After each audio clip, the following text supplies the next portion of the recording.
सद्गुरुं शान्तं सच्चिदानन्दविग्रहं पूर्ण ब्रह्म परानंदम ईश आनंदिवल।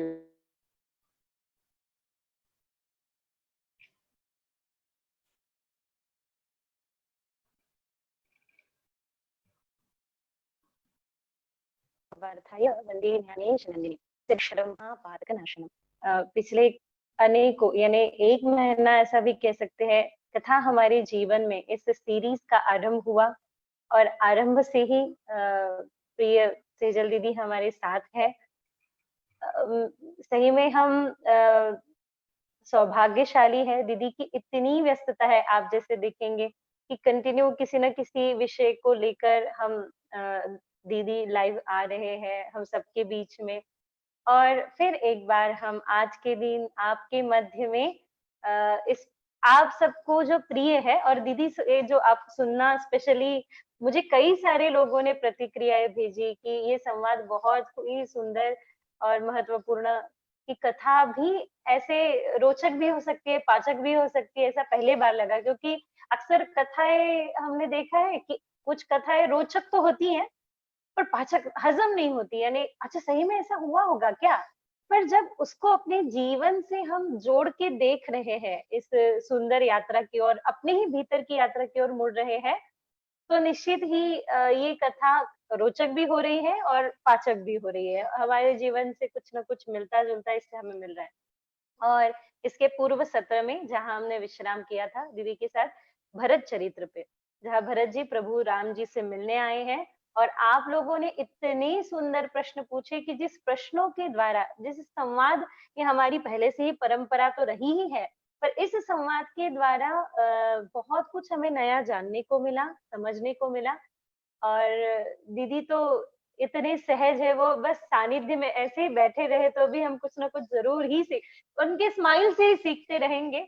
तो निश्चित ही इस सत्र में हम आगे बढ़ते हैं, भरत चरित्र के माध्यम से ही आगे बढ़ते हैं। जहाँ हमने विश्राम किया था कि रिश्तों में मिठास अगर बनी रहे ऐसा हम चाहते हैं, तो कहीं ना कहीं हमें ज्ञान भक्ति की ओर मुड़ना पड़ेगा। इसी दौरान हमें एक प्रश्न भी आया था कि क्या श्रेष्ठ है, ज्ञान श्रेष्ठ है, भक्ति श्रेष्ठ है, कर्म श्रेष्ठ है? तो दीदी के द्वारा उत्तर मिला था कि ये तो तीन पहिए है, एक खींचो तो अपने आप तीन तो आ ही जाएंगे। वैसे भी क्रिया शक्ति, ज्ञान शक्ति और इच्छा शक्ति के द्वारा हम आगे बढ़ रहे हैं और भक्ति तो पूर्णत्व लाती ही है।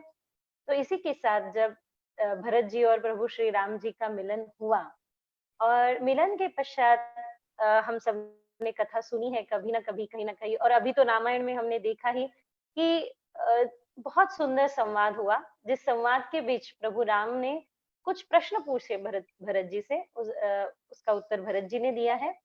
और भरत जी ने एक इच्छा रखी कि आप हमारे साथ आइए। तो प्रभु श्री राम कहते हैं, आप हमें कह रहे हैं आओ, पर देखो मैं तो तुम्हें अपना ही खुद का प्रतिबिंब समझता हूँ। तो एक स्थान पे एक व्यक्ति जा सकता है, किसी को तो पिता के वचनों का निर्वाह करना पड़ेगा और किसी को पिता के, हमारे पिता के जो जिम्मेदारी है उसकी पूर्ति करनी पड़ेगी। एक है वचन की पूर्ति, दूसरी है कर्तव्य की पूर्ति। तो एक काम करते हैं भरत, आप कर्तव्य की पूर्ति करिए, मैं वचनों की पूर्तता करता हूँ। ऐसा कर प्रभु श्री राम जी ने वनवास ही चुना। अंत में भरत जी ने वो खड़ाऊ, जो प्रभु श्री राम जी द्वारा उनको चरण खड़ाऊ मिली, उस चरण खड़ाऊ को धारण कर अपने शीश पे राम भक्त ले चारे राम की निशानी, प्रभु करी कृपा पावरी दीनी, सादर भरत शीश धर लीन्ही। अब इसके बाद कहते हैं कि हालांकि भरत जी बंधु के रूप में ही है, पर भरत जी जब वो चरण खड़ावा लेकर वापस आए तो भरत जी का शासन ऐसा था कि उन्होंने उन चरण खड़ावा को सिंहासन पे रखा और एक अत्यंत उत्तम सेनापति के रूप में हर दिन उस खड़ाऊ को, मानो खड़ाऊ नहीं हो, खुद सिया राम जी बैठे हो, उनको सुनाते थे कि आज मैंने इनको न्याय दिया, इनको न्याय नहीं दे पाए, या फिर कुछ। अक्सर ऐसा होता है दीदी, हम देखते हैं कि एक तरफ वचन होते हैं, एक तरफ हमारी जिम्मेदारी है, या फिर इसको ऐसे भी कह सकते हैं, एक तरफ हमारी इच्छाएं होती हैं, हमारी अपेक्षाएं होती है, और एक तरफ होता है हमारी जिम्मेदारी, हमारे कर्तव्य। और जब ये दो दो एक साथ है तो कोई दिक्कत नहीं आती, पर ये जब 2 बिलग-बिलग हो जाते हैं, तो जीवन में फिर रामायण के स्थान पर महाभारत शुरू हो जाता है, वो संघर्ष शुरू हो जाता है। उस समय क्या चुनना चाहिए या फिर कैसे बैलेंस बिठाना चाहिए इन सारी बातों का? तो ये जो सत्र चल रहे हैं वैभवी श्री जी के साथ, तो हमारे देवी वैभवी श्री जी की वाणी बहुत ही मधुर है। अभी तक उन्होंने कथा के द्वारा कितने सारे, शायद हजारों और उससे भी ज्यादा लोगों को, लाखों लोगों तक वो पहुंच पाए हैं। और बहुत खास है क्योंकि बहुत छोटी उम्र से ही वो कथा करते हैं। तो मुझे लगता है कि ये इस जन्म का नहीं होगा, शायद उनके पुण्य कर्मों से ये वो कर रहे, क्योंकि बहुत 12 साल की उम्र से उन्होंने कथा करना शुरू किया। पर सबसे अच्छा मुझे ये लगता है कि उनके अंदर की एक मधुरता और सहजता भी है, और खुद इतना जानते हैं तो भी वो सबको सम्मान करते हैं कि जहाँ ज्ञान वहाँ नमन। तो हम लोग सब लोग अपने जीवन में ये अपना पाए कि उम्र को ना देखे, पद को ना देखे, लेकिन हर व्यक्ति के भीतर जो सुंदरता है, ज्ञान है, उसको सम्मान करे।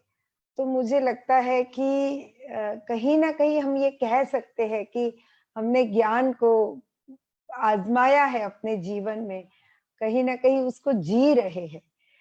तो आज का जो सत्र है, आप लोग देखो, आप लोग और आगे शेयर करो, और लोगों को अभी देखते देखते कमेंट में लिखो, अपने प्रश्न भी पूछो। और ये जो पूछा है वैभवी जी ने बात करते करते, कि कहीं ना कहीं हम हर एक के जीवन में ऐसा समय आता है कि एक तरफ रिस्पॉन्सिबिलिटी है, दूसरी तरफ ये भी है कि कुछ कमिटमेंट है, वचन है। तो कई बार ये नहीं समझ में आता है कि ये करे, वो करे, कैसे करे। कई बार दोनों को साथ में लेके चलना मुश्किल लगता है, तो ऐसा लगता है एक का चुनाव करना है, तो वो किस चीज का चुनाव करेंगे। तो देखो, पहली बात तो ये है कि ये जो जीवन है ना, ये बड़ा ही रसमय है।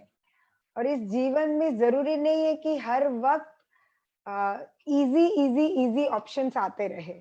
जैसे आप कंप्यूटर गेम कोई खेलते हो, तो उसमें क्या होता है, पहले जब खेलना शुरू करते हैं तो जो लेवल होता है वो बड़ा इजी होता है, फिर उसको पार करोगे तो थोड़ा चैलेंजिंग, फिर उसको पार करोगे और थोड़ा चैलेंजिंग। तो अब आपको भी, जब आप आगे के लेवल खेलने लगते हो, तो कोई बोलेंगे ये बेसिक लेवल्स खेलो, आपको मजा नहीं आएगा। हाँ, तो ऐसे हमेशा हमारे जीवन में जो चैलेंजेस आते हैं, वो भी जानता है कि हम कितना झेल सकते हैं, और उतना ही आता है ना? तो चुनाव करने का मन में ऐसा नहीं रखो कि ये या ये।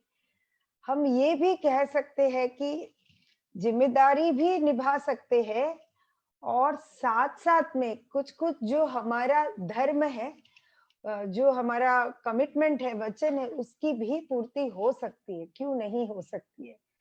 मैंने मेरे जीवन में गुरुदेव को देखा है कि अपने परिवार के लिए भी वो, जब पहले, जब अम्मा पिताजी भी थे, तो जी, हमेशा उन्होंने वो पुत्र का भी पात्र निभाया, वो भी किया। और सारी दुनिया में उन्हें पता भी था कि उनकी ज़रूरत है, जैसे कि भगवान श्री राम को ये कहीं न कहीं ज्ञात था ही कि उनको वन में जाना है, कितने जीवों का उद्धार करना है। तो भरत जी का भाव तो था, पर उस भाव का सम्मान रखते हुए उन्होंने सिर्फ पादुका दिया, कहा कि तू यही मान कि मैं तुम्हारे संग ही हूँ। हाँ, तो ये भी एक बहुत सुंदर पहलू है कि कई बार एक जो प्रतिकृति है, पादुका श्री राम है, ये भरत का भाव था। तो उन्होंने कभी ये अनुभव, उन्हें कभी हुआ ही नहीं कि मैं राज्य चला रहा हूँ। उन्होंने हमेशा सेवक बन के ही राज्य चलाया, श्री राम का प्रतिनिधि बन के जो ज़रूरी था वो किया, लेकिन कभी भी वो हक उन्होंने ऐसे लिया नहीं। वो पादुका से उनको वो ज्ञात अपने आप को भी होता रहा होगा कि मैं सिर्फ अपना पात्र निभा रहा हूँ, ज़िम्मेवारी निभा रहा हूँ। तो हम सब भी देखो अपने जीवन में कोई ना कोई पात्र निभा रहे हैं, जो शायद हमारे लिए निर्धारित है। पर हुँ, उसे अगर हम जब कर्ता भाव में पड़ जाते हैं, मैं कर रहा हूँ, तो वो भार हमें थका देता है। कर्म नहीं थकाता है, पर वो कर्ता भाव जीवन में कई बार थका देता है कि मुझे करना पड़ रहा है या मैं कर रहा हूँ। तो ये प्रसंग से ये ज़रूर हमें समझ में आता है कि भरत जी के जैसे तुम कर भी रहे हो, पर तुमने ये कहा कि प्रभु ही कर रहे, प्रभु के ही लिए कर रहे और प्रभु के आशीर्वाद से हो रहा है। तो जीवन में जब ये हम भाव अपने अंदर रखें कि उन्हीं के द्वारा, उन्हीं के लिए और उन्होंने मुझे आदेश दिया है, तो मैं ये कर रहा हूँ। तो मुझे लगता है कि कोई भी ज़िम्मेवारी हम निभाते हैं, उसका तुम्हें कभी थकावट, बोझ या भार नहीं लगेगा। और बाकी देखो तो जीवन में कभी-कभी ऐसा होता है जैसे आप एक माँ हो, आप में बहुत कला है, बहुत टैलेंट है। अब कभी बच्चा आपका छोटा है और आपको उस वक़्त ऐसी स्थिति आती है कि आपको बच्चे के साथ रहना है। अपना जो कार्य पसंद का कार्य है, कुछ आप जो भी सेवा में या जॉब कर रहे हो, बिज़नेस कर रहे हो, कई बार उसको आप एडजस्ट करते हो कि अभी थोड़े समय नहीं करेंगे, क्योंकि ये प्राथमिकता है। पर ये देखो कि एक शुभ के लिए, कुछ एक जीव के उत्थान के लिए कभी-कभी थोड़े समय आप अपनी इच्छा को त्याग करके या खुद हमेशा जो करना पसंद करते हो उसको साइड पे रख के अपनी ज़िम्मेदारी का वहन करते हो, निभाते हो। तो देखो ज़िम्मेदारी भी जीवन में उतना ही मायने रखता है जितना कि कमिटमेंट। तो ये दोनों साथ-साथ में चलता है, वचन या प्रतिबद्धता और ज़िम्मेवारी, ये साथ-साथ में ही चलेगा। तो अगर जीवन में एक ऐसी प्रतिबद्धता है, कमिटमेंट है कि मेरे जीवन का जो तात्पर्य है, जो उद्देश्य है, उस तक भी पहुँचना है, पर साथ में जो जहाँ मेरी ज़रूरत है, उधर भी रहकर मुझे अपने धर्म का निर्वाह करना है। तो मुझे नहीं लगता है कि कहीं भी कोई कॉन्फ्लिक्ट है। हुँ, कॉन्फ्लिक्ट यानी वो जो द्विधा है वो मन में है, क्योंकि जब हमें ये लग सकता है कि अरे मैं तो और कुछ करना चाह रही हूँ पर मुझे कुछ और करना पड़ रहा है। पर हुँ, मैं ये कह रही हूँ जो करना पड़ रहा है उसमें भी कुछ शुभ है, कोई ज़रूरत है ना? तो उसका भी अपना स्थान है और वो भी आप उसी का काम कर रहे हो और साथ में कई बार ऐसा है कि एक बड़े उद्देश्य के लिए छोटे उद्देश्य को छोड़ना भी पड़ता है कि देश सेवा करते हैं जो सैनिक, तो वो बड़ा उद्देश्य है, उनके सामने बड़ा लक्ष्य है और वो कई बार अपने बच्चों के जन्मदिन पे नहीं हाज़िर हो पाते हैं। वो नहीं रह पाते, कितना चाहकर भी नहीं रह पाते हैं। तो उस वक़्त भगवान को याद कर लेना है श्री राम को कि कैसे उनको वन में गए, अपने परिवार को, माँ को छोड़ के गए, है ना? तो कभी-कभी एक बड़े उद्देश्य के लिए, बड़े उद्देश्य की पूर्ति के लिए हमें अपने जीवन के कुछ ज़िम्मेदारी को छोड़ना भी पड़ता है। ये भी जीवन का एक रूप है। तो ये कैसा है ना कि ये जीवन इसीलिए बड़ा रसमय है जो मैंने पहले कहा, तो यही है। आप बताइए वैभवीश्री जी? नहीं दीदी सुन रहे थे तो सही में जीवन रसमय भी है, रहस्यमय भी है, पर जब-जब आगे एक-एक पड़ाव आता जाता है तो अहो! होता है, ओह! वाह! ऐसा भी है। आश्चर्य तो निश्चित ही हमें प्रसन्नता एक स्टोरी मैंने गुरुदेव से ही सुनी थी दीदी कुछ वर्ष पूर्व कि जैसे एक बच्चे अगर माँ के पास हो और माँ को कुछ जैसे कपड़े धोने हैं, तो वो माँ सोचती है कि बच्चा अगर वहाँ रहेगा, ज़्यादा देर तक पानी में रहेगा, हो सकता है उसे ठंड लगे, सर्दी ना हो जाए, इसलिए माँ उसे दूर छोड़ती है और अपना कार्य करती रहती है, कपड़े धोती रहती है। पर थोड़े-थोड़े दूरी पे एक-एक खिलौने डाल कर रखती है, ताकि वो जब माँ की ओर बढ़े, तो उसको एक-एक खिलौने वो मिले। और जब वो चलता है माँ की ओर, बढ़ता है, अपने विशेष उद्देश्य की ओर, माँ की ओर बढ़ता है, तो पहला खिलौना मिलता है और उस खिलौने से खेलने लग जाता है और भूल जाता है कि मुझे जाना था।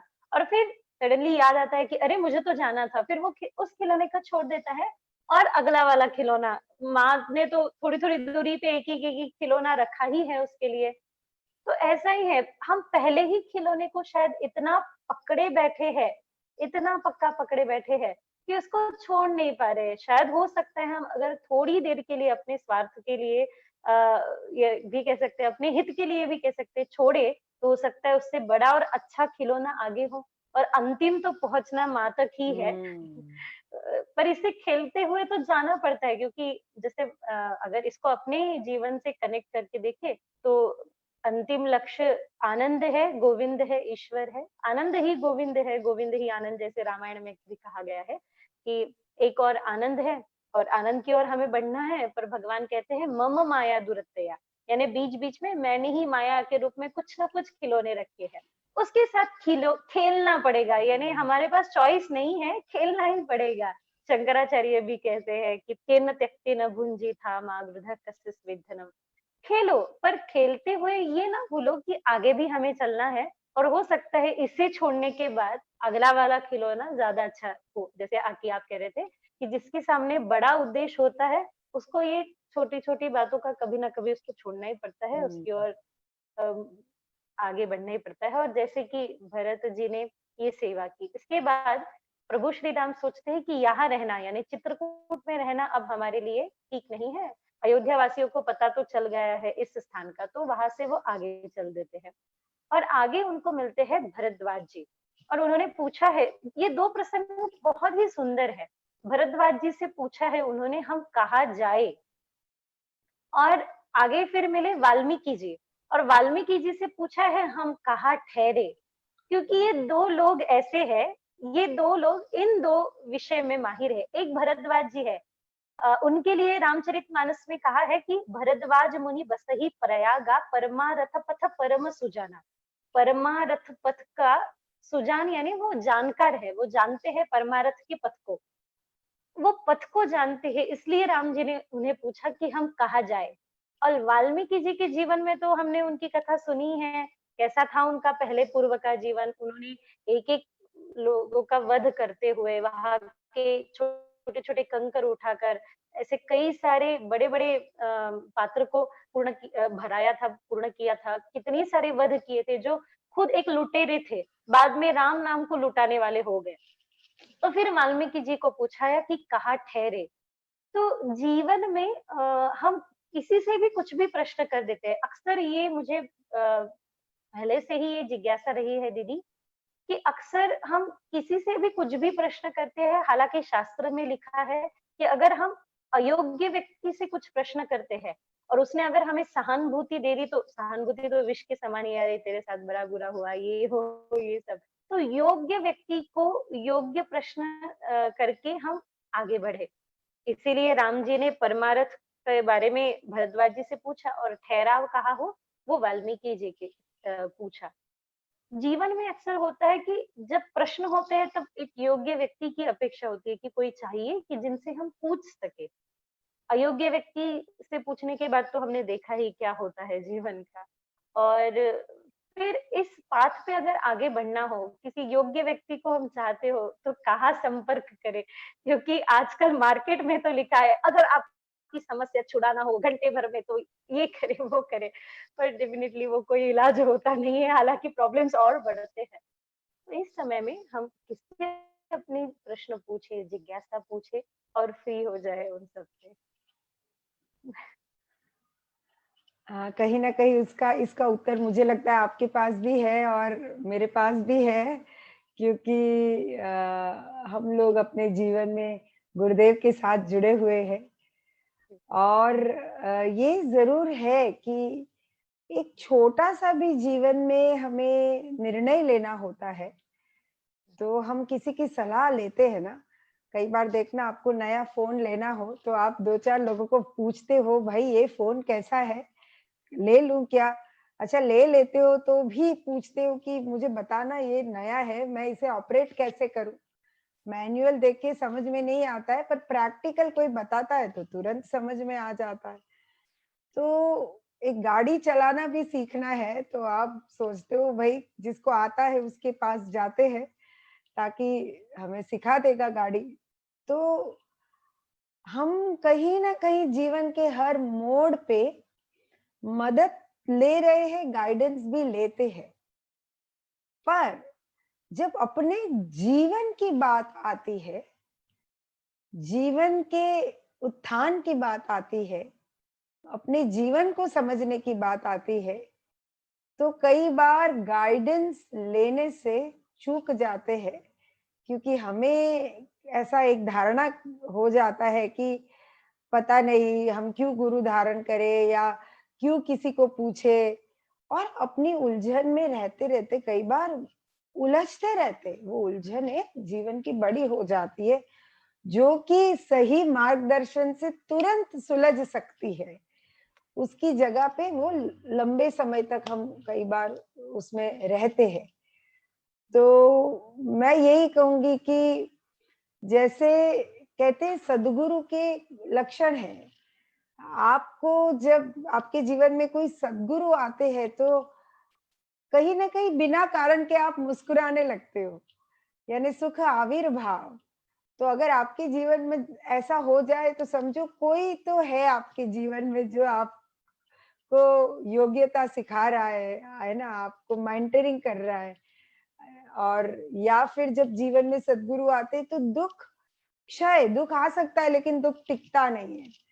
हाँ, तो ये भी अगर अनुभव में आया हो तो अपने आप को खुद को भाग्यशाली मानना कि अरे मेरे जीवन में ऑलरेडी है, नहीं है तो ये अपने आप पता चलेगा। हाँ, क्योंकि देखो गुरु तो है, पर जब तक हमारा छोटा मन की पकड़ में हम हैं तो वो हम हमारे साथ हमारे सामने होते हुए भी हम जुड़ नहीं पाते हैं, या बुद्धि से जुड़ गए तो भी हृदय से नहीं जुड़ पाते हैं। तो देखो भगवान सब जानते ही होंगे ना, श्री राम क्या नहीं जानते होंगे कि अब आगे कहाँ जाए या कहाँ ठहरे, ये जानते ही होंगे। पर उन्होंने भी हर समय पे चाहे वाल्मीकि जी का मार्गदर्शन लिया, भरद्वाज जी से लिया, वशिष्ठ जी से लिया, लिया ही है, हर समय पे लिया। तो अ, अगर वो अवतार थे ऐसा तो हम मानते हैं, तो भी उन्होंने ज़रूरत पड़ने पर मदद भी लिया, ज्ञान भी लिया, उपदेश भी लिया। तो मुझे लगता है कि कई बार हम जो मानते हैं ना वो एक अहंकार ही रास्ते में आ जाता है कि मैं क्यों पूछूं, हाँ मुझे सब पता है।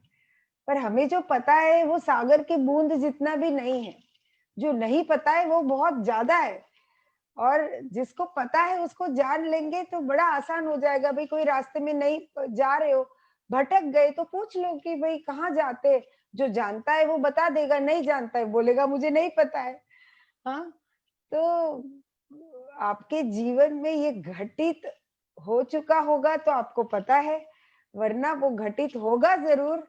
अगर जानने की इच्छा हो कि मैं आगे कहाँ जाऊँ और कहाँ विश्राम करूँ, कहाँ ठहरूँ, ये जानने की इच्छा तुम रख लो। इच्छा रखोगे तो उत्तर देने वाला भी प्रकट हो जाएगा। पहले तो इच्छा जगाओ कि मुझे कहीं जाना है, ये तो पूछो एक बार। हाँ, वरना वो कभी-कभी प्रश्न ही नहीं है तो फिर उत्तर कैसे कोई देगा। तुम पहले खुद अपने अंदर ये जगाओ तो सही कि मुझे जानना है कि अब मैं आगे कैसे बढ़ूं जीवन में। हाँ, यहाँ से आगे कहाँ जाऊं। तो प्रश्न तुम्हारे अंदर उठने दो, तो कहीं न कहीं जवाब तुम्हारे सामने कहीं न कहीं घटित होने लगेगा, किसी न किसी रूप में। है ना? कहीं न कहीं वो तुम्हारे सामने होंगे और तुम आगे बढ़ जाओगे, है ना? तो जीवन में योग्यता की तलाश करनी है तो पहले योगी बनो, फिर योगी बनने से योग्यता भी आती है और योग्य प्रश्न भी पूछने लगते हैं और योग्य जो है उन तक पहुँच भी जाओगे। तो उसके लिए योगी तो बनना है। वाह! वाक़ई बहुत ही महत्वपूर्ण था ये सत्र भी, ये संवाद भी। और एक समय तो मेरा रोम-रोम पुलकित हो गया था कि वो प्रश्न तो उठे। अक्सर चलते जा रहे हैं, पर कहाँ चलना है, कहाँ रुकना है, कभी होता ही नहीं, उठता ही नहीं है ये कुछ। आगे जब कहा वाल्मीकि जी ने कि आप पंचवटी में जाइए, क्योंकि पंचवटी में कई सारे राक्षस हैं, कई सारे दैत्य हैं। उनका उनको हटाने के लिए, उनको खत्म करने के लिए आपको वहां जाना चाहिए। और प्रभु श्री राम पंचवटी में आते हैं, कहते हैं दंडकारण्य की पंचवटी। पर अध्यात्म दृष्टि से अध्यात्म रामायण में भी ये कहा है कि पंचवटी यानी ये पंच ज्ञान पंच कर्म इंद्रियों की ये जो वटी है, क्योंकि बाहर से तो कोई दैत्य आने वाला नहीं है, जो भी है वो भीतर से ही है, वो राक्षस वो दैत्य कह सकते हैं। और प्रभु श्री राम जी पंचवटी में रहे। मैं अक्सर एक बात कहती हूँ, हालांकि हमारी जब चर्चा होती है कि दुनिया ने देखो समझदारी तो दे दी पर मासूमियत छीन ली। और ये मैंने ये प्रश्न आपके लिए रखा था खास करके, यानी इतने सत्र हुए, पर मैंने ये चुन के रखा था कि जब दीदी से संवाद करेंगे तो ये दीदी से पूछेंगे क्यों की। जैसे कि इसके पहले ये हुआ, उनको मार्ग पूछा जो मार्ग जानता है, उनको पूछा जो ठहरे है। वैसे ही हमने ये आपसे देखा है, आपसे सीखा है कि एक तरफ जानकारी भी, एक तरफ नॉलेज भी है, दूसरी ओर उतनी ही मासूमियत भी है, मासूमियतता भी है। एक तरफ आप जितने उत्साह में होते हैं, दूसरी ओर जब ज्ञान की चर्चा होते हैं, उतने ही गंभीर हो जाते हैं। एक तरफ जब आप एन्जॉय करते हैं, दूसरी तरफ आप उसके पीछे जो आनंद का रहस्य है, वो भी बतलाते हैं। वो कैसे बैलेंस करते हैं आप अपने जीवन में? वो समझदारी और मासूमियत, ये तो हमारी हमेशा हमेशा ही चर्चा होती रहती है, क्योंकि आपके वाणी से, आपके प्रेज़ेंस से वो हमेशा झलकता आया है। हम जानना चाहते हैं वो सीक्रेट आपसे। सीक्रेट तो कोई नहीं है। कभी-कभी होता है ना कि आपको कोई दूसरा तरीका शायद पता ही नहीं है कि कैसे और भी कोई तरीका हो सकता है। पर वो मुझे याद है कि एक बार गुरुदेव कह रहे थे कि जब intelligence I mean when intelligence and innocence go together then beauty dawns, कि जब सहजता, भोलापन और बुद्धि ये दोनों साथ में चलता है तब सच्ची में ही सुंदरता आपकी प्रकट होती है उस वक़्त। तो कई बार ऐसा होता है कि सिर्फ़ एक बुद्धि को लेके यानी ज्ञान का अगर भार हो जाए, है ना? हुँ, तो वो आप है ना धारणाओं में, कॉन्सेप्ट्स में पड़ जाते हो कि ये कर सकते हैं, ये नहीं कर सकते हैं, ये उचित है, ये नहीं उचित है। खुल के हँसना है तो भी लोग कई बार हँसते थे नहीं है। उनको लगता है कि मेरी तो इतनी बड़ी पद प्रतिष्ठा है, मैं खुल के हँसूँगा तो लोग क्या कहेंगे? तो लोग कई बार वो भूल जाते हैं। क्यों? क्योंकि एक धारणा बन जाती है कि अ, अगर हम ऐसा कुछ कर रहे हैं तो हमें ऐसे ही रहना चाहिए। हाँ। अच्छा ये भी कुछ-कुछ लोगों से देख के कहीं न कहीं उसको सत्य मान लेते हैं और वो एक बिलीफ, एक धारणा बन जाती है। तो मैंने तो अपने जीवन में जिनको सबसे ज़्यादा जाना है, देखा है, वो तो गुरुदेव हैं। तो उनको जब देखते हैं तो इतनी सारी बार देखते हैं कि जो आप बोल रहे हो कि ज्ञान की इतनी गहराई है और उतनी ही मस्ती, सहजता दोनों साथ में नज़र आता है। तो जो मैं कहती हूँ हर वक़्त या हम सब कहते हैं कि शायद बूँद अगर सागर में मिल जाए तो सागर के गुण बूँद में भी आ ही जाते हैं।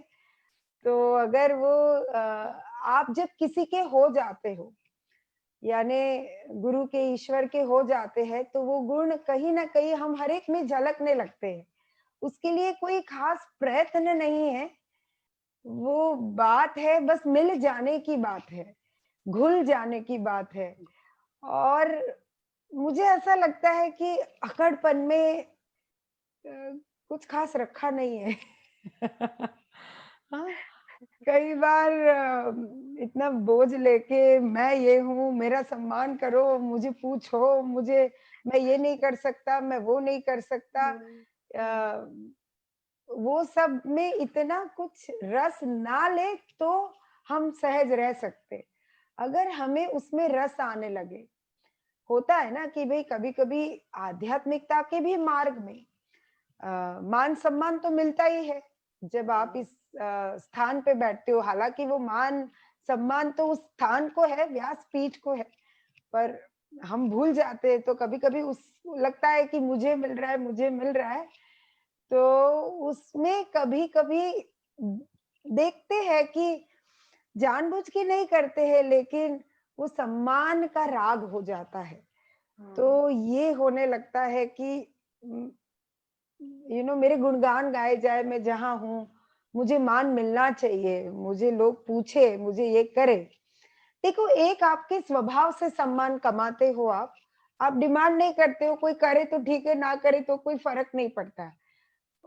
तो उसको ठुकराने की भी बात नहीं है ना? कोई आपको प्यार से प्रणाम कर रहे तो ठुकराने की भी बात नहीं है।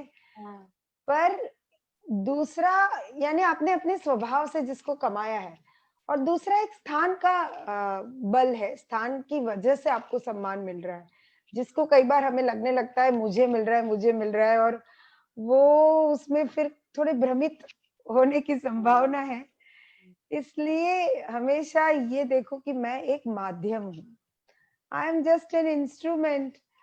और अपने अंदर का जो एक बचपना है, यानी एक बालक है, मुझे लगता है हम कितने भी बड़े क्यों ना हो जाए, कि कोई भी क्यों ना बन जाए, कोई भी फील्ड में कितना ही अचीव क्यों ना कर ले, लेकिन उस सबके ऊपर एक शक्ति तो है ही है। और उस शक्ति के लिए तो हम बालक ही है। जैसे कई बार हम देखते हैं ना कि बच्चा कितना भी बड़ा हो जाए, पर माँ को फिर भी, वो 50 साल का भी बच्चा है तो भी माँ कभी-कभी, तूने खाना खाया क्या? तूने ये किया क्या? वो माँ को, वो अभी भी उनके मन में वो बालक है। तो कहने की ये बात है कि हम कितने भी बड़े बन जाए उस ईश्वर के सामने, उसके दरबार में तो हम बालक ही है। तो फिर क्यों नहीं ऐसे ही जीवन जिए जहाँ हृदय में हल्कापन, मस्ती, आनंद है, और बाकी ज्ञान है ना, ये तुम्हारे आचरण में झलकने लगे।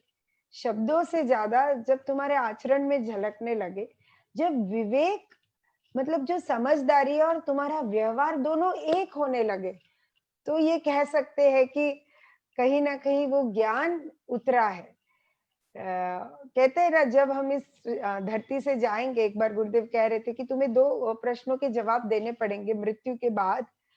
पहला प्रश्न ये है कि भई तुमको ये जीवन मिला था, तो तुमने कितना ज्ञान पाया? ये तो शायद नहीं पूछा जाएगा कितना ज्ञान दिया, पर तुमने कितना ज्ञान पाया? और दूसरा प्रश्न पूछा जाएगा, तुमने कितना प्रेम, अपनापन बाँटा? तो कितना प्रेम दिया? तो कभी-कभी जीवन में थोड़ा उल्टा हो जाता है। ज्ञान देने हुँ, के उसमें लग सकते हैं और लगता है लोग मुझे प्रेम प्रेम पाने करें, में। सम्मान करें। तो ये 2 प्रश्न का जवाब हमारा जीवन बन जाए, तो मुझे लगता है कि अपने आप बैलेंस होगा। प्रेम बाँटते चलो और ज्ञान की मज़बूती भीतर रखो, कि हमारा वैराग्य भी कोई प्रदर्शन का कोई वस्तु थोड़ी ना है। अ, वो तो भीतर की स्थिति है। तो बाहर तो आचरण प्रेम का ही है, सहजता का है, और ज्ञान स्थिति है। ज्ञान को प्रदर्शित करने की ज़रूरत नहीं है। वो जब तुम्हारी स्थिति है, तो वो झलकने लगता है। और हम हर एक के अंदर है ही, मैं तो ज़रूर मानती हूँ। पर जैसे कभी-कभी कुएँ में जो पानी है, वो बहुत गहरा उतर जाता है तो खींच के निकालना पड़ता है। तो वो गुरु जीवन में आते हैं, आप साधना के मार्ग पे हो, कोई मेंटर है, तो वो फिर वो खींच लेते हैं तुम्हारे अंदर का सहजता भी, आनंद भी, प्रेम भी, ज्ञान भी, सब फिर बाहर झलकने लगता है। वाह! ये बहुत ही सुंदर सरलतम मार्ग है निश्चित ही, कि प्रेम बाँटते चलो और ज्ञान को जितना हम ठहराव रूप अपने भीतर समाए, उतना ही निश्चित ही और सुंदरता और इस मार्ग के लिए हम बढ़ते जा सकते हैं। पंचवटी का ही एक संवाद है, जब लक्ष्मण जी ने पूछा प्रभु श्री राम जी से कि प्रभु भक्ति क्या है? तो उन्होंने बताया कि ये है भक्ति। प्रभु श्री राम जी द्वारा लक्ष्मण जी का ये संवाद संपन्न हुआ कि भक्ति किसे कहते हैं। जैसे कि अभी आप थोड़ी देर पहले कह रहे थे कि वैराग्य कोई प्रदर्शन का ये नहीं है। आजकल की स्थिति में हम ऐसे ही देखते हैं दीदी कि भक्ति एक ऐसा विषय हो गया है ना कि हम कितना भक्तवान है, हम कितनी देर तक मंदिर में बैठते हैं, हम कितनी माला जपते हैं और कितनी देर तक हम क्या करते हैं, इससे लोग आते हैं, अरे ये बड़ा भक्त है, ये बड़ा भक्ति संपन्न है। जैसे कि आपने थोड़ी देर पहले कहा कि वैराग्य एक स्थिति है, ज्ञान एक स्थिति है, निश्चित ही भक्ति भी ऐसी ही एक स्थिति है। भक्ति आती है तो भक्ति के गुण भी साथ लेकर आती है। जैसे किसी ने आग का चित्र अगर दिखाया, अग्नि का चित्र दिखाया, तो वो तो केवल चित्र है, उसमें कोई ना उसके गुण है ना कुछ है। ऐसे चित्रवत भक्ति जीवन में आ गई तो है, पर उसका कोई अगर गुण ना आया हो तो क्या उपयोग? तो भक्ति के गुण निश्चित क्षमा है, दया है, करुणा है, ममता है, प्रेम है, ये सारे गुण हैं। और यही प्रभु श्री राम जी ने समझाया। और इस दौरान क्या हुआ, शूर्पणखा आई। तो इतना सुंदर बताया है कि रामचरितमानस कहता है भक्ति के पाथ पर अगर बाधा कोई है, एकमेव कोई बाधा है, वैसे तो है नहीं पर बाधा कोई एकमेव है, वो है आसक्ति। और शूर्पणखा आसक्ति के रूप में आती है। अब राम जी से कहती है कि तुम सम पुरुष मौ सम नारी, कि आपके जैसा पुरुष नहीं, मेरी समान नारी नहीं, चलो हम विवाह करते हैं। तो प्रभु श्री राम कहते हैं कि मैं तो विवाहित हूँ, पर लक्ष्मण कुमार है। तो राम जी तो झूठ बोल नहीं सकते, लक्ष्मण जी का विवाह तो हुआ है उर्मिला जी के साथ और राम जी के सानिध्य में ही संपन्न हुआ। तो ऐसा क्यों कहा? इसलिए कहा कि लक्ष्मण कुमार है, यानी तुम्हारे भीतर जो कुमति है, उस कुमति के मारने वाले वो कुमार है। भक्ति के पथ पर ये जो बीच बीच में आसक्ति कभी ना कभी आती रहती, किसी भी बात की आसक्ति हो, प्रतिष्ठा की आसक्ति होती है, आडंबर जो हम कर रहे हैं उसमें मेरा सम्मान हो, मेरा आदर हो। आपने थोड़ी देर पहले कहा भी कि वो स्थान का महात्म्य हम भूल ही जाते हैं और जिस इस इंस्ट्रूमेंट का उपयोग हो रहा है उसको ही सर्वाधिक महत्व दे देते हैं। तो इस भक्ति के पाथ पर आसक्ति न आए, इसलिए सजगता रूपी लक्ष्मण के पास भेजा गया कि तेरी कुमति को ये मार पाएंगे। तो अपने भीतर की वो सजगता कैसे बढ़ाए ताकि भक्ति के पाथ पर ये आसक्ति ना आए। हम्म। देखो, कहते हैं ना कि आसक्ति यानी कोई भी ऐसी आसक्ति जब जीवन में आती है तो पहले तो आ गई, है ना? मुझे अगर कुछ छोड़ना भी है, आसक्ति को छोड़ना भी है, तो पहले उसे पहचानना है कि ये आसक्ति है। तो पहला सजगता वही है कि पहचान हो जाए। जैसे किसी को सिर दर्द हो रहा है, फिर जब पता चले कि मुझे सिर दर्द हो रहा है, मेरे सिर में दर्द है, तो मैं इसके लिए क्या करूँ? तो ऐसे पहले पहचानेंगे तो ये भी पहचानना है कि ये रखने योग्य है या त्यागने योग्य है, छोड़ने योग्य है। क्योंकि कई बार आसक्ति में भी रस आता है ना, तो फिर वो छूटता नहीं है। जानते तो है ही, अब कौन नहीं जानता है कि एक दिन सब छोड़ के जाना ही है, लेकिन फिर भी मोह बंधन माया में तो मन कैसा उलझता है ना? एक छोटी-सी चीज़ भी है, कई बार उसके लिए इतना मोह हो जाता है, वो खो गई तो 4 दिन नींद नहीं आती है कि मेरी चीज़ खो गई, मेरी चीज़ खो गई। इतना मतलब आसक्ति हो जाता है। तो वस्तु की आसक्ति हो जाती है, अपने लोग अपने जो जिनके साथ जीते कई बार उनकी आसक्ति हो जाती है। कई बार जो नहीं मिला है उसको पाने के लिए भी इतना बेचैनी आ जाती है कि बस मिलना ही चाहिए। जैसे शूर्पणखा मोहित हो गई, उसको लगा कि मुझे ये मिलना ही चाहिए। तो एक तरह की जिद बन गई उनकी कि बस मुझे इनको पा लेना है, मुझे ये मिलना चाहिए। अब ये तो कहीं न कहीं होगा ही कि शूर्पणखा भी जानती होंगी कि ये तो विवाहित है, लेकिन कभी-कभी वो अंधापन, मोह तुम्हें अंधा कर देता है और तुम बाकी कोई चीज देखते नहीं हो और बस पड़ जाते हो उसी में। तो आसक्ति कई बार तुमसे ऐसा कुछ करा देती है जो तुम्हारे जीवन के लिए सही नहीं है, जो तुम्हारा ही नुकसान कर सकती है। जैसे शूर्पणखा का हुआ फिर बाद में, हाँ, तो वो उसका कारण कहीं ना कहीं तो उनका आसक्ति ही था कि वो हर तरह से समझाने के बाद भी समझे नहीं। तो फिर जो भी हुआ सो हुआ। ये एक पहलू है, खैर हर एक चीज का कई पहलू है, पर ये एक पहलू अभी बात हो रही है। तो आसक्ति को पहचानो एक बार कि ये सब मैं कर रहा हूँ, कर रही हूँ, ये सारे पात्र निभा रहे, लेकिन सिर्फ और सिर्फ यही जीवन नहीं है। जीवन इससे बड़ा है, जीवन में इससे कुछ और भी है। और जिन चीजों में मैं रस ढूंढ रहा हूँ, वो चीजें मुझे रस नहीं दे रही है। रस तो तुम्हारे भीतर है। जैसे कुत्ता कभी कभी हड्डी चबा रहा है और खून निकलता है, उसको लगता है हड्डी का ये रस है, पर और वो उसको और चूसता है और अपना नुकसान करता है। ऐसे कई बार आसक्ति में भी कुछ जो मिल रहा है, लगता है ऐसा कि वो वस्तु से मिल रहा है, पर वो वहां से नहीं मिल रहा है, वो तो तुम्हें तुम्हारा ही भीतर का ही वो है। तो इसलिए पहचान करना विवेक है। और विवेक जगेगा कैसे? तो मेरे अनुभव से मैं कह सकती हूँ ये बात कि तुम ध्यान जब करते हो, साधना करते हो, तो तुम्हारी सजगता निश्चित रूप से बढ़ती है, क्योंकि तुम अंतर्मुखी बनते हो। जब तक अंतर्मुखी नहीं बनते हो, समझ में ही नहीं आता है कि हम किस रास्ते पे जा रहे हैं। अब जैसे कहीं जा रहे, कहीं ध्यान ही नहीं है, और फिर एकदम से कोई साइन बोर्ड देख के समझ में आए कि यहाँ तो जाना ही नहीं था, ये हम गलत आ गए। तो इसलिए कभी-कभी वो साइन बोर्ड हमारे आसपास है भी, पर उसको देखने के लिए हमें थोड़ा ठहरना पड़ेगा, एक बार पूछना पड़ेगा कि ये सही सही रास्ता है कि नहीं सही रास्ता है। कि ये आसक्ति क्या मुझे सच्चे में सुख दे रही है? सुख के लिए आसक्ति करते हो, सोचते हो कि इससे कुछ मिल जाएगा, इसलिए आसक्ति में पड़ते हैं। पर कभी देखते हैं ज्यादातर कि वही दुख का कारण बन जाती है। तो बस पहचान लेते, जैसे अंधेरे कमरे में पता नहीं था तो पकड़ लिया, रस्सी समझ के कहते हैं ना, सांप पकड़ लिया, क्योंकि पता ही नहीं था कि ये सांप है। पर उजाला होने से पता चला, अरे मैंने जिसको पकड़ा वो तो सांप है, तो छोड़ ही देते हैं।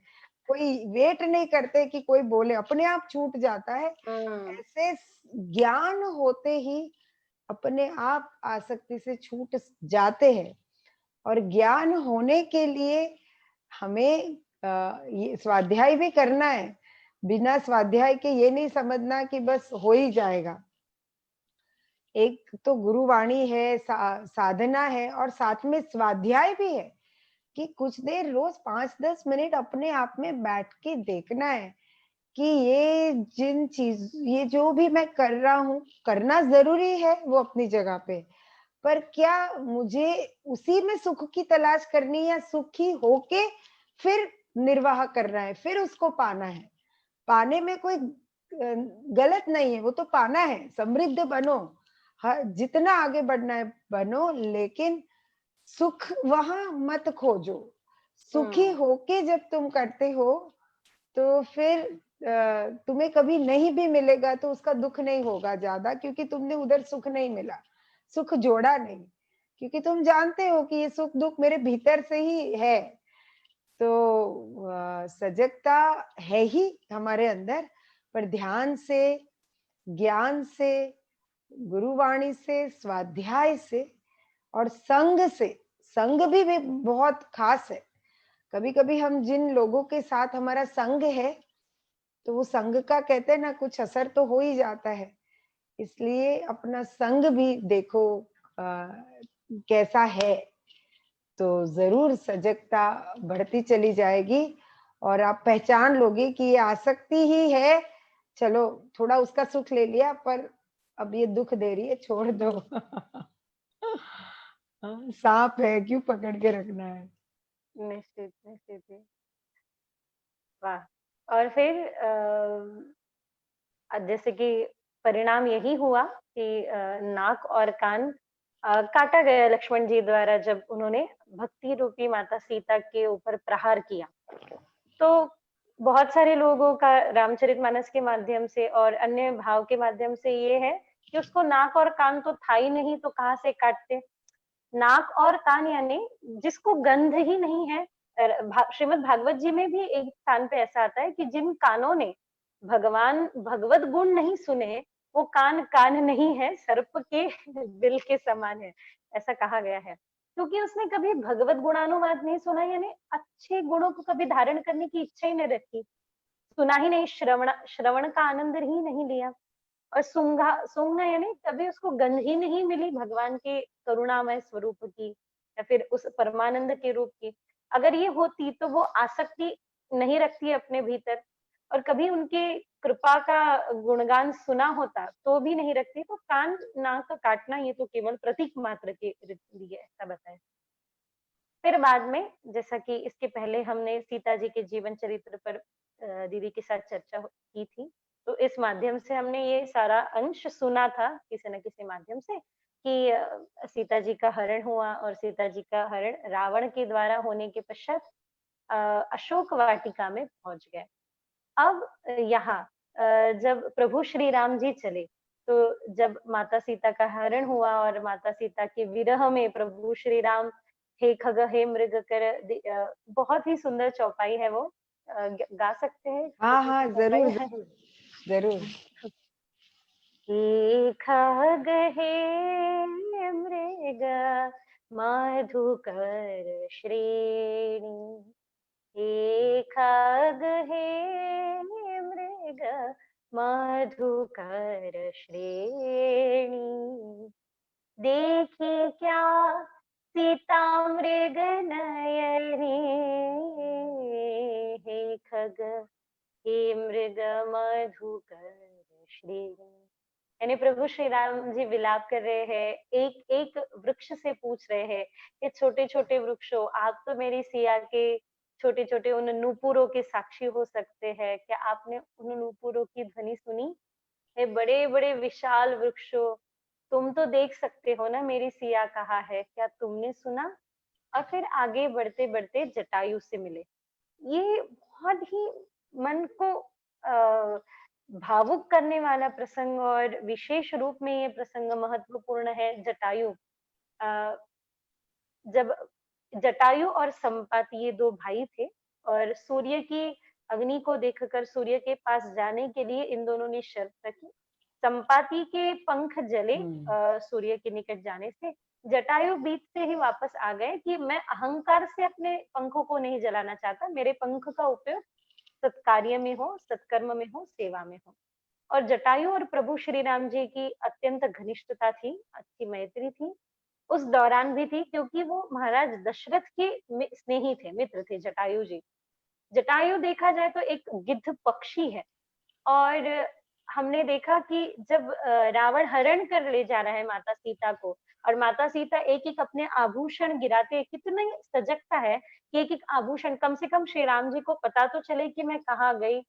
और ये जटायु ने देखा उनकी ओर, उड़ान किया, छलांग लगाई, रावण ने उनके पंख काटे, पंख कटे, जटायु जमीन पे गिरे, पर अंत तक एक ही प्रयास थी कि माता सीता की रक्षा हो। और इस भाव का अगर चिंतन करें तो भारत देश के एक प्राणी को भी, एक पक्षी को भी पता है कि मेरे देश की स्त्री की रक्षा होनी चाहिए। जिसे हमने माँ कहा, कम से कम उनकी रक्षा होनी चाहिए। हमने नदियों को माँ कहा। आज इस लॉकडाउन की वजह से देखा जाए तो कि इतनी सुंदर नदी गंगा जी तो स्वच्छ हो ही गई है, जैसे कि हमने सुना। मेरी बहुत इच्छा थी दीदी कि कुछ करके किसी की कोई परिश्रम, बहुत सारे परिश्रम विफल गए देखा जाए तो, क्योंकि जमुना जी को ये स्वच्छ करने, अब वृंदावन वासी और अनेकों लोग बता रहे हैं कि अब की स्थिति है, ये है जमुना जी की, बिल्कुल नीली नीली सुंदर जमुना जी दिखाई दे रही है ओ। इस समय में। तो ये प्रकृति को बहुत बड़ा ही रेस्ट मिला, जिसकी वजह से हम्म। इतना सुंदर। तो हमने नदियों को माँ कहा। अब हमारी जिम्मेदारी है इस लॉकडाउन के बाद जो संपत्ति जिसकी क्षति हुई थी, वो वापस हमें मिले उसकी रक्षा कैसे हो? जैसे कि हमने इस धरती को भी माँ कहा, क्या आज वो भूमि स्वच्छ है, सुंदर है क्या? हम ही गंदगी फैला रहे। कम से कम हमने जिनको माँ कहा कि आज सुरक्षित है, वो गौ माता, जो गैया, गैयों की रक्षा होनी चाहिए। कितने लोगों ने तो गौ माता की रक्षा के लिए अपने प्राण न्योछावर कर दिए। कितने सारे संत तो गुजरात से ही है। और आगे एक स्त्री की भी रक्षा कितनी आवश्यक है भारत जैसे देश में, जहाँ देखा जाए तो अ आए दिन कुछ न कुछ विचित्र-विचित्र ऐसी घटनाएँ हमें सुनने को मिल यहाँ इस देश की धरती की मिट्टी में ही ऐसी एक ख़ासियत है, हम यहाँ मल-मूत्र देती है, फिर भी वे फल-फूल देती है। ऐसी ख़ासियत है कि प्राणी को भी, एक पक्षी को भी पता है कि हम जिसे माँ कहते हैं, उसकी सुरक्षा होनी कितनी अनिवार्य है, कितनी आवश्यक है। चलिए आप क्या कहेंगे इस विषय पे? ये जब आपने बोला तो सच में मेरे भी रोंगटे खड़े हो गए कि हम जटायु जी की कथा तो सुनते हैं, प्रसंग भी कुछ जानते होंगे, पर कि जटायु जी एक पक्षी होते हुए भी कहीं न कहीं उन्होंने अपनी जान लगाई एक माँ की, एक स्त्री की रक्षा के लिए। हम इस देश के वासी हैं। मुझे लगता है यही बहुत कुछ कहता है कि कैसे संस्कार का धरोहर हमें मिला है। और देखो, स्त्री का सम्मान ये नहीं समझना, एक तो है ही कि लोग नशे में पता नहीं कैसे, कहाँ कैसे घटना जब सुनने को आती है, सुनने में कि कोई स्त्री के ऊपर जो भी हुआ, तो वो बहुत ही दुखद और मतलब निंदनीय तो बहुत छोटा शब्द है। पर कहने की ये बात है कि हम, हर व्यक्ति जो सुन रहा है, ज़्यादा से ज़्यादा लोगों को उतना ज़िम्मेदार बनाए कि सम्मान हो, बेटियों का, स्त्रियों का, हर एक का, हर व्यक्ति का सम्मान हो। चलो स्त्री ना भी हो, सम्मान तो वृद्ध का, बड़ों का, छोटों का, सबका सम्मान हो। और कोई और करे ना करे, हमसे शुरू हो। आपके घर में कोई महिला है, ये देखो क्या उसका सम्मान हो रहा है। हाँ, कभी-कभी घर की महिला को ऐसे मानते हैं कि हर घर की बात तो मैं कह नहीं रही हूँ, पर कई घरों में ऐसा है कि नहीं-नहीं उसे क्या पता चलेगा, या कभी-कभी थोड़ा-सा वायलेंस उन पे कोई हिंसा करता है, ये नहीं कर सकते, ये कर ही नहीं सकते हैं। हाँ, किसी के ऊपर नहीं कर सकते हैं, तो ऐसा कर्म नहीं करना जो आप नहीं चाहते हो कि कोई आपके लिए करे, आपके ऊपर करे। और अपने बच्चों को ये संस्कार देना है, ये हमारे हाथ में है। देखो, हम सारी दुनिया को कितना बदलेंगे नहीं पता है, लेकिन हमारे घर में, हमारे घर के बच्चे कोई गलत दिशा में ना जाए, गलत नशे की आदत में ना पड़े, और उन्हें सिखाओ पहले से ही कि बहन है तो बहन का सम्मान करो, उसके दोस्तों का सब सम्मान करना ये सिखाना पड़ेगा।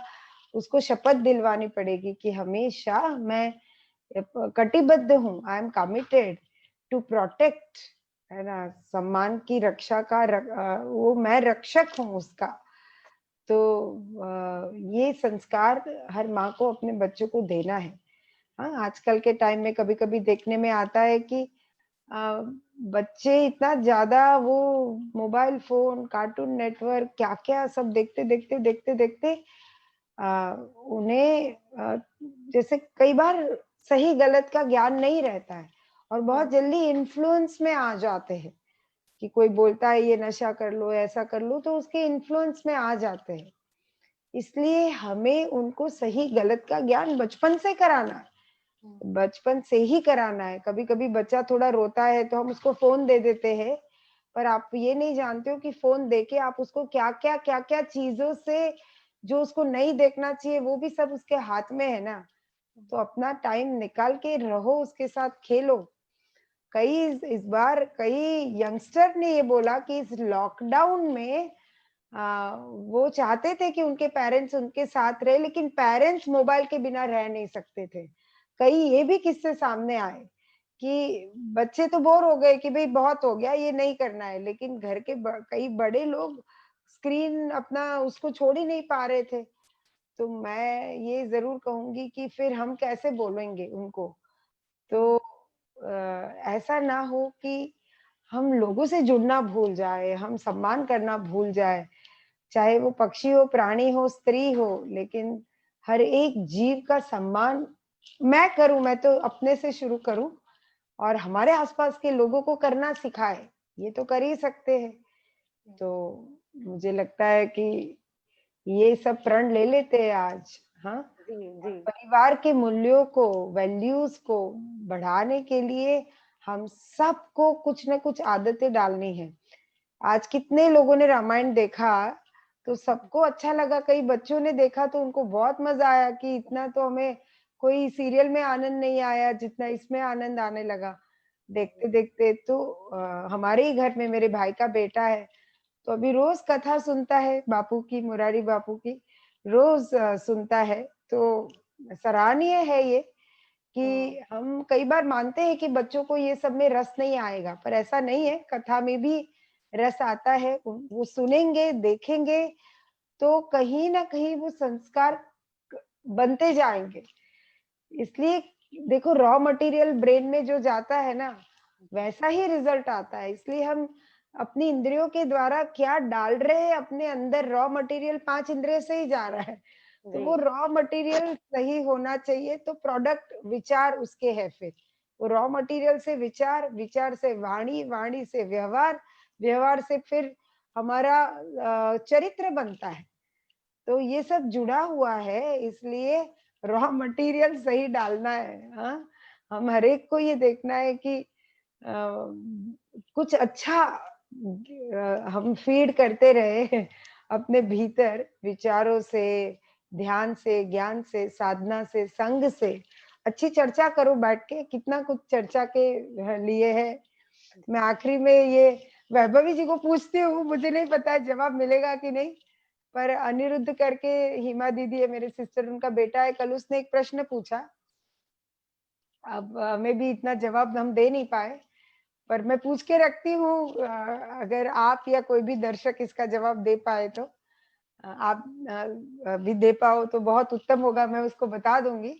तो उसने ये पूछा कि महाभारत में अ, अर्जुन ने तो वैसे देखो तो इतने सब कौरव जो थे सबको तो भीम ने ही मारा है।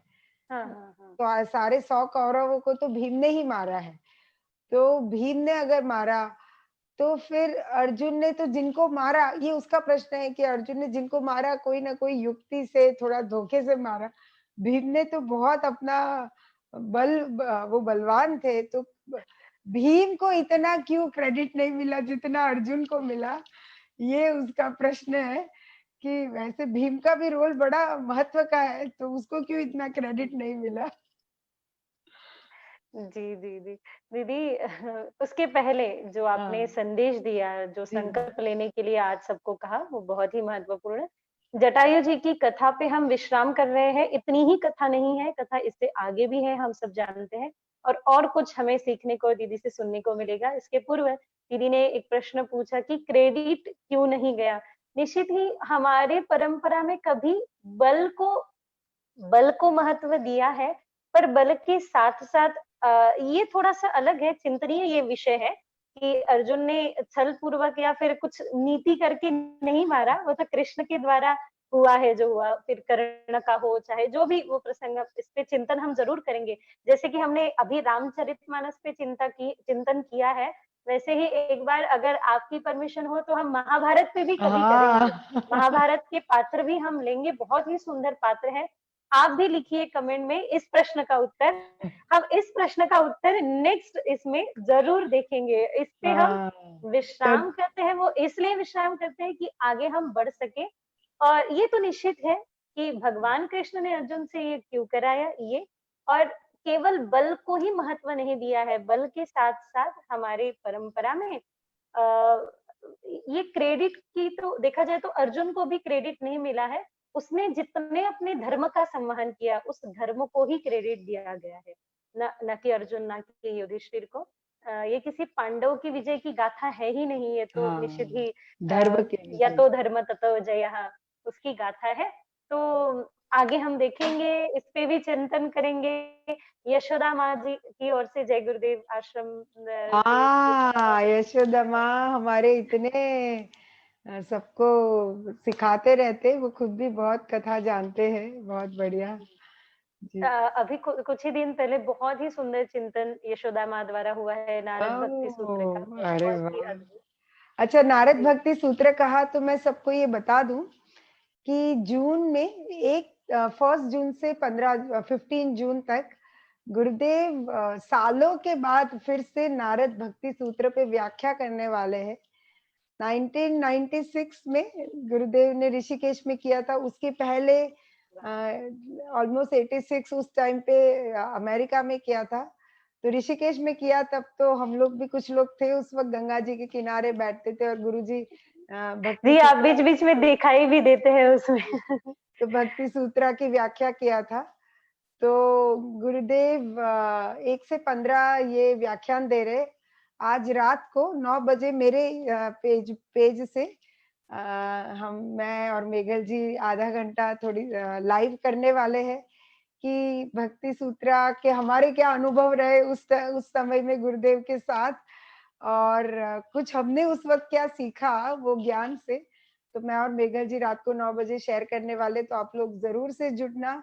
रात को 9 बजे मेरे फ़ेसबुक पेज पे लाइफ कोच सेजल पे, और 9:30 बजे मैं अपने ही पेज से शेयर कर दूँगी। आज है ना, पूरे विश्व में ये बिलियन चैंट्स करके फॉर द वर्ल्ड पीस, तो हमारे भारत के बाहर के बहुत सारे लोग ये कर रहे चैंटिंग। तो ओम नमः शिवाय का 108 बार चैंटिंग करते, फिर देवी कवच सुनते हैं, ताकि सबका कल्याण हो, सबके मन में शांति हो, और ये जो समस्या वगैरह है उसमें से भी पूरा विश्व जल्दी से बाहर आए।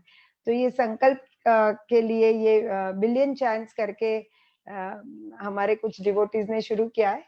तो 9:30 बजे से वो भी है, तो आप लोग 9 से फिर 10 बजे तक जुड़ सकते हो। और ये बिलियन चैंट में जुड़ना चाहिए, बस ओम नमः शिवाय में तो इतनी ताकत है, तो आप लोग सब जुड़ सकते हैं। वैभवी जी के पेज को तो आपने लाइक किया ही होगा, नहीं तो हम दोनों के पेज को लाइक कर सकते हैं, शेयर कर सकते हैं। क्यों? क्योंकि ज्ञान है, खुशी है, प्रेम है, उसे बांटते चले जाओ, क्योंकि हमें भी ये प्रोत्साहन मिल रहा है। आप लोगों की कमेंट हम पढ़ते हैं और अच्छा लगता है कि अभी हम वैसे साथ में नहीं है, पर दोनों मिलके ये जो कुछ चर्चा करते हैं अपने अनुभव से, तो आप सबकी भी प्रतिक्रिया हम सुन रहे हैं और बहुत अच्छा लग रहा है उसको पढ़ के, तो ज़रूर लिखिएगा, ठीक है? तो बहुत आनंद आया आज के सत्र में, और जल्दी ही मिलेंगे, आपको सूची कर देंगे जब अगली बार हम मिलने वाले हैं।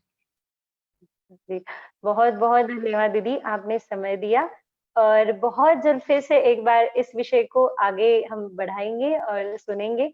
आज जैसे दीदी ने कहा हम सब चैंटिंग के साथ जुड़ जाएँगे और जुड़े रहेंगे, ये महत्वपूर्ण है। संगच्छत्वम। संगच्छत्वम। जय गुरुदेव, जय धन्यवाद दीदी। गुरुदेव, जय गुरुदेव।